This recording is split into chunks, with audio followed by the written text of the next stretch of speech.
Hey guys, finally in different clothes. Yeah, I record several videos the same day at different parts of the day because that's why you'll see it being daytime out in some of them and nighttime out in others. So, we're getting close to the end of the year, and I figured I would just do a little wrap up, not of things that I've read this year, because I'd have to pull out a whole different stack of books for that, but I wanted to talk about the book that I am reading now, and then the books that I want to read in the coming weeks, maybe couple of months. So, the first one that I am reading now is called The Mermaid by Christina Henry, and it's pretty good so far. The description is basically that there is a mermaid named Amelia who has become a human because she fell in love with a fisherman, and they live together in this town for, years and years until his death. And she is either immortal or has an extremely expanded lifestyle because she has not aged in the decades that her and the fisherman were together. Well, in addition to that, there is a man called P.T. Barnum. He might sound familiar to you. A man who longed to make his fortune by selling the wondrous and miraculous. And there's nothing more miraculous than a real mermaid. So when he catches wind that there is this woman who might actually be a mermaid, he wants to bring her to his circus and have her on display. And he doesn't want to take no for an answer. So we'll see how this turns out. I like the elements of the Little Mermaid story that are part of this, and I like the kind of historical fiction elements that Christina Henry is taking, using a real life person like Barnum and, weaving in the fiction of an actual mermaid. So we'll see how that comes out. I can't wait to read more of it. How far am I in? 42 pages of, looks like 316. So, another day or two if I get really interested in reading it. No. And so, rest of the stack of books that at least I have in my possession right now, because I ordered 2 of them last night off Amazon. Yeah, I really need to stop ordering books. But yeah, so this one is called Lock the Doors by Vincent Ralph, and I think I have 14 Ways to Die. I think it's in the lower bookshelf of this stack. But there's also another one by him that I have on my Amazon wish list. So I haven't read anything by him yet, but, we'll see how I like it. This one just seems really, really interesting. So the blurb says, Tom's family has just moved into their dream home, but he quickly realizes something is very wrong. There are strange messages written on the walls, as well as a lock on the outside of his bedroom door. The previous owners of the house have moved right across the street. Their daughter, Amy, is beautiful and enigmatic. Although they appear to be the perfect family, Tom is sure Amy is hiding something. As his obsessive hunt into the past reveals sinister secrets, both families come to find out that it's impossible to keep the truth behind locked doors. So, intriguing, definitely want to read. Probably gonna start that one after The Mermaid. I mentioned this one in a recent video. Might have been the one that came out on Monday. But yeah, it's called She's Gone by David Bell, and it's about this guy who wakes up after a car accident that he was in with his girlfriend while they were headed either to or coming back from the homecoming dance. He doesn't remember anything about the accident, and people are starting, people don't know where his girlfriend is because she disappeared. All of her possessions, all of that stuff, I think were left behind in the car, but she is gone. And people are like, well, he must have had something to do with it and everything. And apparently it comes out that someone saw this guy and his girlfriend arguing before they got in the car to go to the homecoming dance. So, it's kind of a race against time. Is he going to remember that night? Can he talk to people and get the truth out of them to find out what went on? Who knows? So it'll be an interesting read. I already read the first chapter, but then I kind of got hooked on The Mermaid, so I started that one. But yeah, it's definitely going to be read soon. What else? There are this one called Ignition. Emma Shelford. I'm pretty sure it's a self-published book, but it tells the story of Merlin in modern times, and I'm talking King Arthur Merlin. He's an immortal, and what drew me in, I saw the advertisement for this on Facebook, and they had Merlin going to see a psychologist and talking to the psychologist. And that segment just drew me in, and I was like, all right, I think I want to check this out. And so basically, let me see. Yeah, talking about, eternal life isn't as great as you'd think it would be. So Merlin has powers that he kind of vaguely describes in the first few pages, in the first, I don't know, 10, 20 pages of this thing. And so the back says, "But the mystery haunts me. Why am I the only one with magic?" I thought this was a mystery that would remain forever unsolved until a volcanic eruption threatens a nearby town.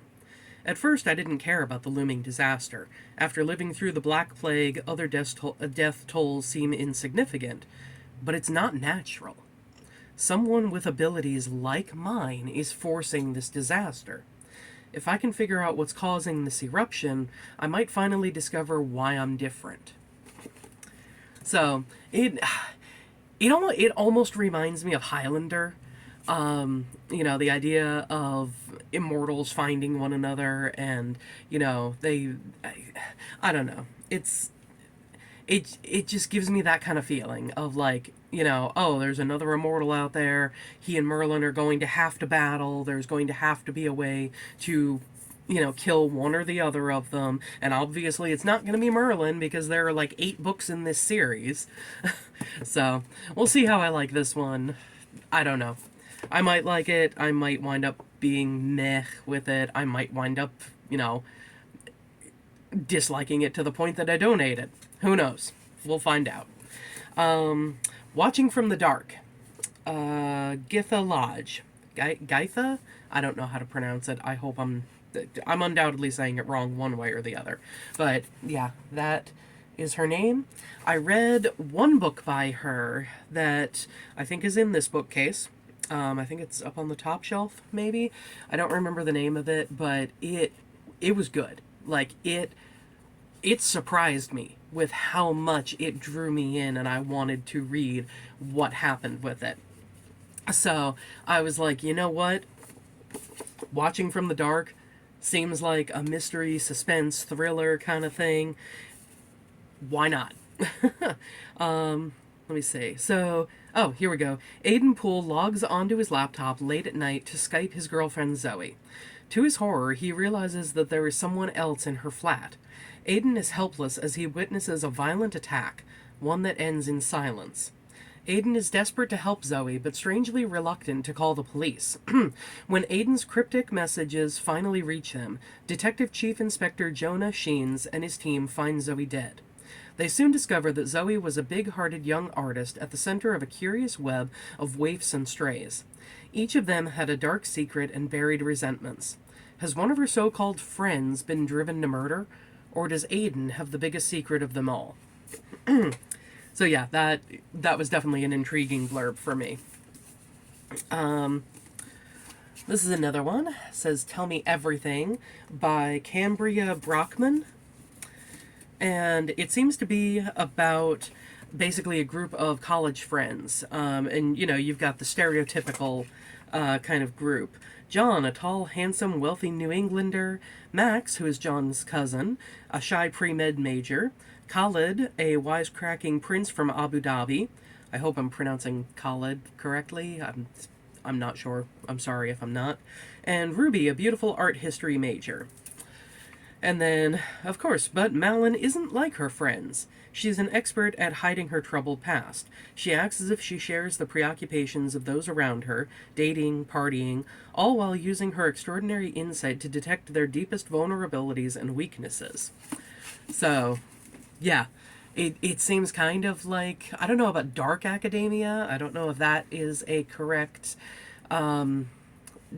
definition of this one, but it seems, you know, it seems like there's a mystery. It seems like there is some kind of academia angle to it. But yeah, the blurb drew me in, and I was like, all right, this would be cool to read. And then lastly, I would finally like to actually read this classic, Pride and Prejudice, Jane Austen, like it needs any description. Actually, it does. I would love it if classic novels actually had the description written on the back of it, but of course it doesn't. It just has a quote from the novel. But yeah, that is one thing that bothers me about classics when you see the different paperbacks at Barnes and Noble and stuff like that.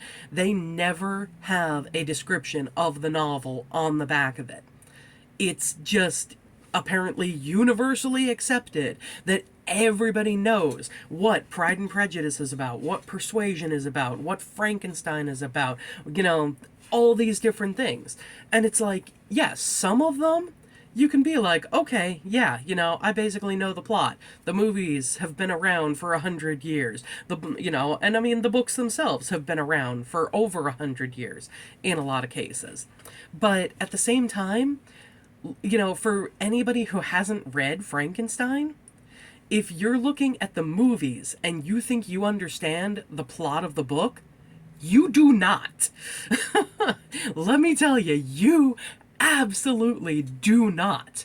There is not a movie version that exists, as far as I know, that actually accurately portrays what happens in the Frankenstein novel.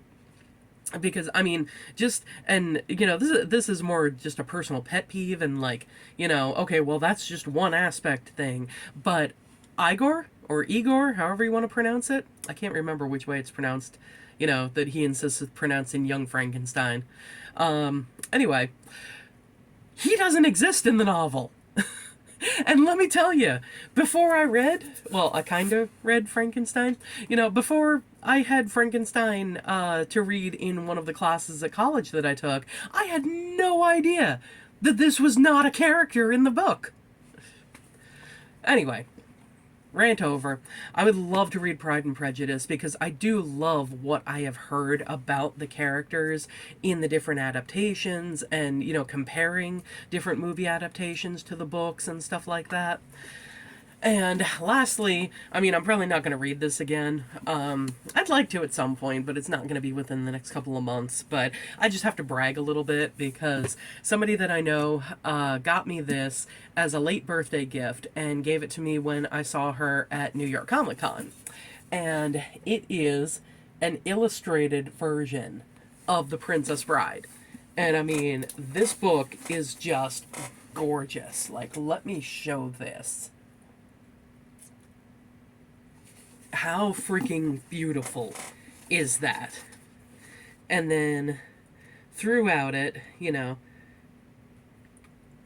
has the novel, and I'm really trying to find one of the illustrations in here.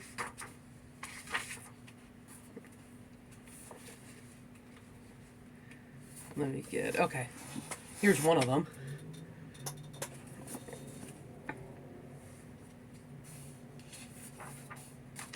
Here we go. Here's a picture of Buttercup.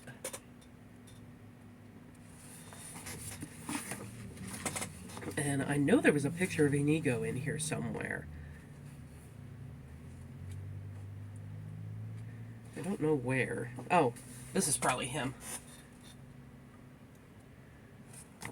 But yeah, this book is just gorgeous, and I do have, I think it's the 25th anniversary hardbound version, but obviously it's not the illustrated version. I don't mind having two copies of a book. I have that with several of them. What do I have multiple copies of? I think I've got two copies of Vengeful. One is a paperback, one is a hardbound. The hardbound has a little extra thing at the end of it. I've got two copies of 13 Reasons Why, the original hardbound I got, and then a hardbound of the 10th anniversary version because it has what was potentially going to be the ending of the book. And then I've got five copies of Bleak Creek. I've got my reading hardbound. I've got the autographed copy that I got when I went to the Lost Causes of Bleak Creek Conversations night. I've got the Target copy because it has the photographs at the end. I've got another signed Barnes & Noble copy that I got at my local store. And then I've got the paperback because it has a little extra thing at the end of it that none of the hardbounds have. Let me see. And soon enough, I'm going to have two copies of Destroy the Day because I'm going to have my reading copy that I pre-ordered off Amazon that I have to read before February 3rd when I get the Barnes & Noble special edition one. When I go to the signing that Bridget Kemmerer is doing at that Barnes & Noble. So yeah, I'm going to have her sign the special edition Barnes & Noble one, and I'm also going to bring More Than We Can Tell, which is on this shelf, I think, for her to sign that one, because that still remains the closest thing to a perfect book I've ever read. So anyway, thank you for joining my end of the year. I hesitate to call it a book wrap-up, but end of the year book expectations for the future. And I will see you next time. Bye, guys.